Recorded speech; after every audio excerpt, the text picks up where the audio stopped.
Wewe ni mpambanaji na unapitia hali ngumu, na kuomba usikilize video hii mpaka mwisho.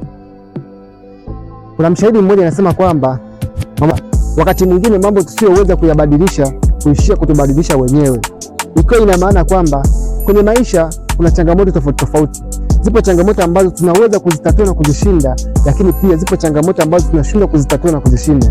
Mwisho wa siku zile changamoto ambazo tunashindwa kuzitatua na kuzishinda zinakuja kutubadilisha sisi.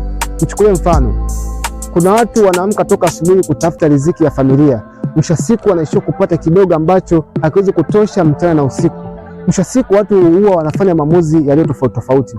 Mwingine anaweza kwenda kumwibia mtu fulani, mwingine akaenda kumchomolea mtu fulani pesa, mwingine akaenda kumuua mtu fulani ili apate chochote kile, ili mradi tu apate kiasi ambacho kinaweza kukumudu ile familia yake.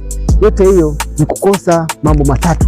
Jambo la kwanza, watu wanakosa mtaji wa Mungu, na jambo la pili, watu wanakosa busara na hekima, na la mwisho kabisa, watu wanashindwa kujijengea aibu. Kwa hiyo lazima ujijenge vitu vitatu katika maisha yako ili uweze kuweka mambo yako yawe sawa, yote unayoyafanya kila siku. Mwisho wa siku utaendelea kuitwa majina kama ifuatavyo: utaitwa malaya kwa dada, pili utaitwa mwizi, utaitwa muuaji na mengineyo.